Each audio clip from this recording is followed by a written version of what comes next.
Este video corresponde a la clase 11 de la materia Profetas 2 del Instituto Bíblico San Jerónimo. A continuación estudiaremos al profeta Abdías. Sentido religioso del libro de Abdías.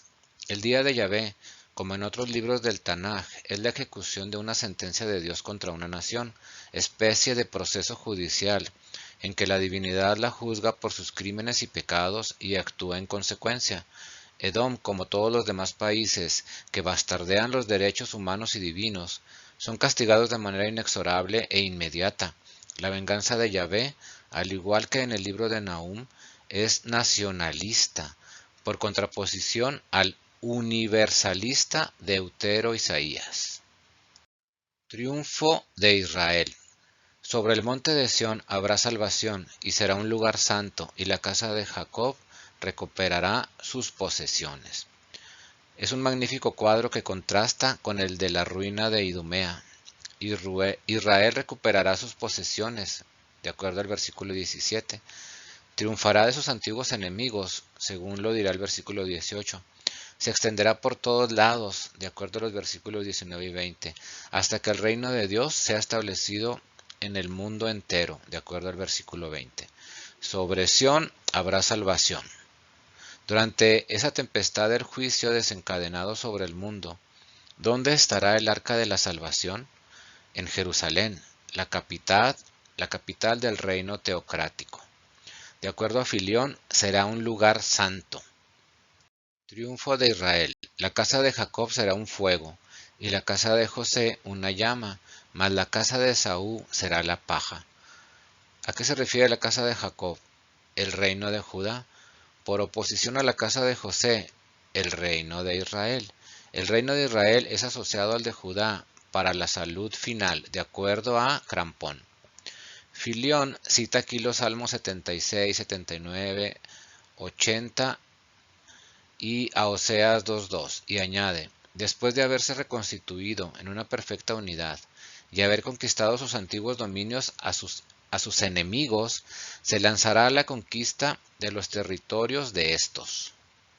Los de Negev ocuparán los montes de Esaú, y los de la Cefelá, o sea el país de los filisteos, poseerán el territorio de Efraín y de Samaria, y Benjamín se apoderará de Galaad. El sentido es que los israelitas que viven en el sur de Judá, o sea en el Negev, ocuparán a Edom. Los que viven en la llanura, o sea la Cefelá, se adueñarán de toda la vecina tierra de Filistea, y otros se apoderarán del territorio de Efraín, Samaria y Galad.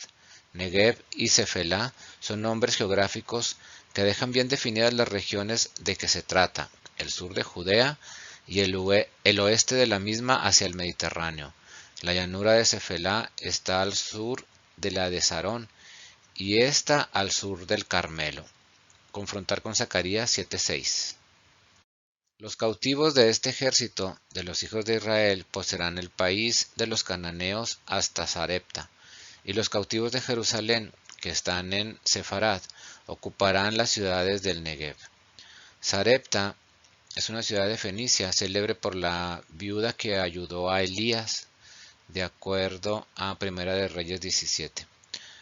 Sefarad, según San Jerónimo de Bósforo, sería Sardes del Asia Menor o Esparta del Peloponeso, según el Targum de Jonathan ben Uziel, y el Peshito, versión siriaca de la Biblia, sería España. Es interesante observar cómo cosa relacionada con nuestra América, que tomando la denominación Bósforo Sefarad como nombre de España, surgió la hipótesis de que el mediodía, o sea el Negev, que han de ocupar los cautivos de Jerusalén que allí estarán, fuese la América del Sur. Tanta aceptación tuvo esta conjetura entre los judíos españoles, que ellos mismos se dieron y suelen conservar aún el denominativo de sefardí o sefardita. Uno de ellos, Antonio de Montesinos, fue más lejos y afirmó en el siglo XVI haber descubierto en Sudamérica las 10 tribus de Israel desaparecidas desde el cautiverio de Asiria, tesis que luego habían de sostener con respecto a Inglaterra los partidarios de la British Israel. Subirán salvadores al monte Sión para juzgar a los montes de Esaú y reinará Yahvé.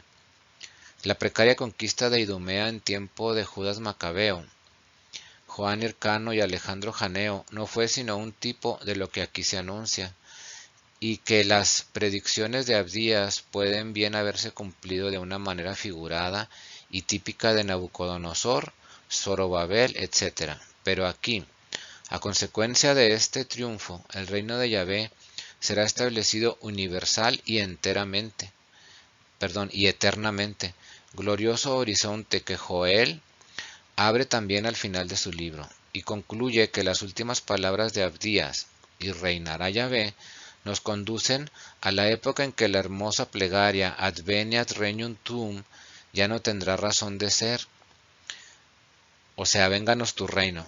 Con qué dichosa esperanza no hemos de formular entre tanto el ruego de que llegue este glorioso día, que Él nos mandó esperarlo vigilantes, de acuerdo a Lucas 12, y levantar la cabeza ante las señales de su venida, de acuerdo a Lucas 21, para estar con Él, no ya como en esta edad de prueba en que la cizaña estará siempre mezclada con el trigo y la fe huye de la tierra, de acuerdo a Mateo 13 y Lucas 18, sino cuando la iglesia consuma sus bodas, de acuerdo a Apocalipsis 19, y reine eternamente con Él, de acuerdo a Apocalipsis 21.